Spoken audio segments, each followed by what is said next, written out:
I'm here with Sarah Phillips. Sarah, tell us what you do for a living.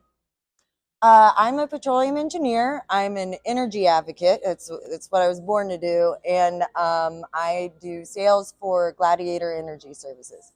And what about your background? You told me you spent a lot of years actually on oil rigs. Is that right?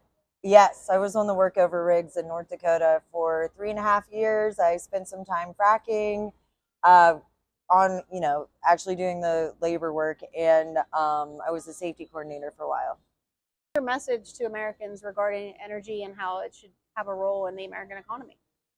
I love this industry. I love it. And the first thing that really made me love the industry are the people in the industry, from the engineers, but mostly the people in the field. So they work incredibly hard, incredibly mentally, emotionally, and labor intensive, taxing jobs. And they're underappreciated.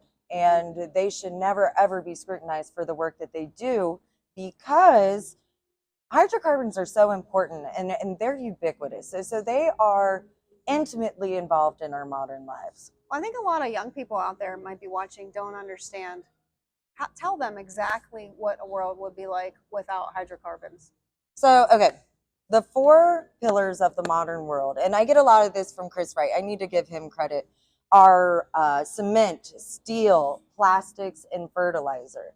So I forget what it is, but I think it's like 14% of the demand growth for oil and gas goes to plastics, and fertilizer, natural gas synthesized fertilizer doubles our food production. If we didn't have that, it would half our food production, and millions, if not billions, of people would die. Be starving. Yeah, yeah. I mean, everything that you see, this table, this cup, our makeup, our clothes, this hat, this phone, the everything, all these buildings are oil and gas.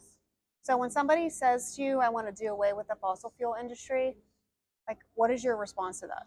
Well, in my head, I just feel bad for them because it's not their fault that they're listening to this rhetoric. This rhetoric is prevalent, and to me, whenever you see a rhetoric that's prevalent like that is common, what do you like? I follow the money. Why are people saying that? Because it doesn't make any sense to me whenever I know and that how prevalent oil and gas is. So really a society without fossil fuels is not reachable, at least at this point in history. And when people are saying that we can live without fossil fuels, they really don't understand all the applications that fossil fuels have in our life. For fossil fuels to be obsolete, that is just the most untrue, unrealistic narrative out there. It's crazy. It's not possible. And for renewables to replace fossil fuels, that's also crazy because trillions of dollars have been dumped into renewables. And they are good. They're a good supplemental energy, but they're a good supplemental energy. They cannot replace oil and gas. Well, I've heard statistics anywhere from 3 to 5% is where we're getting energy from renewables.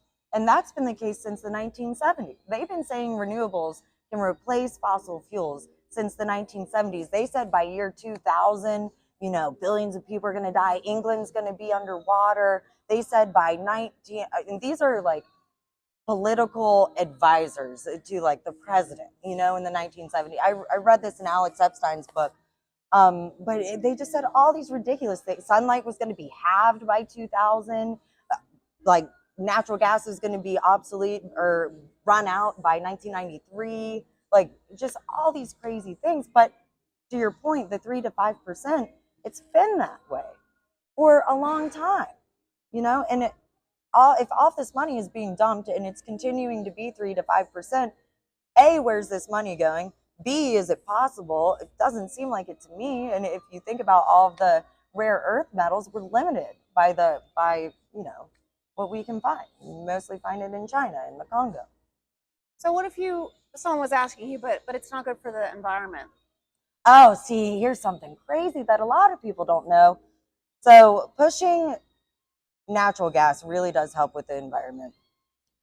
So America, by far, are the world leaders with carbon emission reductions. So from 2005 to 2019, the the United States has reduced our carbon emission reduction, or has reduced our carbon emissions by 959 million tons. That's a lot. Million metric tons. Yeah. Probably a lot better than China. That's more than the next 8 countries combined. Oh, China More wipes than the out next 8 countries combined. more than the next 8 countries combined. That's amazing. Yes. Yeah, and China wipes out all the good that we do in 1 year. So it really doesn't make sense for us to stifle production of American fossil fuels and buy it from our adversaries who also don't treat the environment as well as we do. Absolutely. It doesn't make sense on no matter what side you're on. If you're, on the green side, or if you're on the pro oil and gas side, it makes no sense to limit, hydrocarbons. And you literally have been there. You've literally been on these fields working with these people, and you can say for a fact that we do it the best in the world. We do. The technology, even my company, we have this new 2 5/8 unit, and I can't explain to, in layman's terms, like how significant that is, but that's a major technological advancement in our region that people said that we couldn't do. But can I just tell you one thing that I've seen firsthand? Yeah, what? So whenever I was fracking, they scrutinize us so much for the EPA. Like our rules are very, very strict out there. This is something they can understand. I was an intern fracking, right? So part of my job was to make the coffee. Well, I don't drink coffee, and there was stale coffee, I guess. So I was told I had to make a new cup of coffee. So I took the old cup of coffee, I opened up the data van door. The data van looks like this RV, and I dumped it outside. Well, we have like 3 layers of containment. Like everything is 100% contained that's on site. Like we make sure that we are environmentally friendly.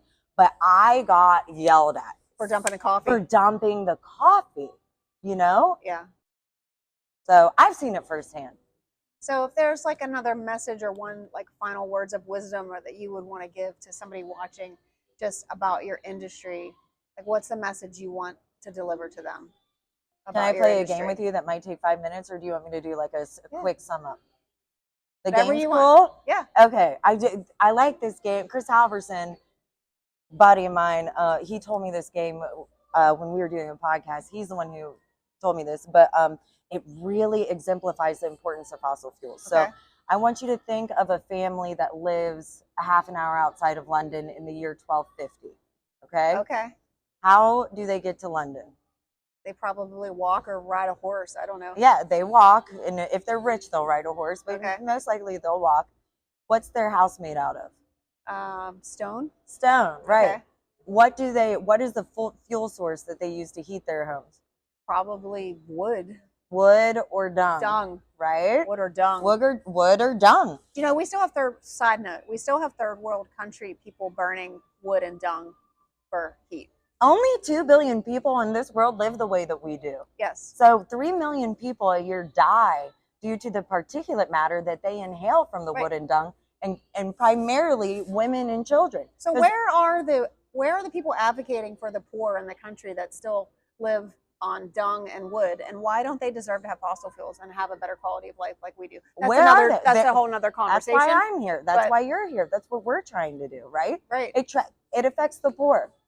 It does. So, okay, I interrupted your history lesson. No, so that's okay. What's the rest? Give me some more questions. Okay, this is fun. 1350. Ask you the same questions. How do they get to London? Half an hour outside. I would think it would be the same. The same. Okay. What are their houses made out of? Stone. The same. And how do they heat their homes? The same. The same. So 1350. Okay. 1450. 1550. 1650. 1750. Same. Even as recently as 1850, it's the same. Now go from 1850 to 1950. How do you get to London? 1950? In 1950. You could probably use an automobile. A car. You could use a car or a train, a hot air balloon, and we had phones, we had agriculture, we had all these machines, and life was just great, and everybody thought life was miraculous at that time. Because it was centuries it was, and it still is. That's right. It's still for 2 billion people on this planet. Yeah. The rest of the people are still living. Like 3 billion people only have enough energy to power their fridge. 10% of the people in the world don't have access to energy at all, you know? And you think about, like, they don't have incubators, they don't have clean drinking water because they don't have the machines for irrigation. So they have more disease, they have more less disease, quality of life, they don't have have less hospital, life they don't expectancy. have IV bags. Life expectancy, I'm glad you mentioned that, has doubled since utilization of oil fossil and fuels. of hydrocarbons. Yeah. Doubled. Yes. It's amazing statistics, aren't they? Yeah. Isn't this, and it's all great, and it's all wonderful. And we should be so grateful. And our grandparents, we're so, so grateful. And we have so many people in this world who are desperate for the things that we have. But the people who are pushing the things that we don't have are the people who have it all. Right. And how fair is that? It's not fair. Not cool. Yeah. We should be improving the quality of life for everybody on this planet. We should. That's the existential crisis in this planet. Are people who are suffering, you know? So that's your message. Really, fossil fuels improve the quality of life. Yeah. For all. Make America love again. We should be spreading the love through oil and gas. Like, really. It's all about love and humanitarian. Spread the humanitarian. Spread the love. Make America love again. Yeah. Well, good luck to you. Thank you. Thanks for advocating. It's always awesome talking to you. Oh, thank you. Yeah. Appreciate your time and talking to us today. Yeah, thank you for interviewing me. I appreciate it.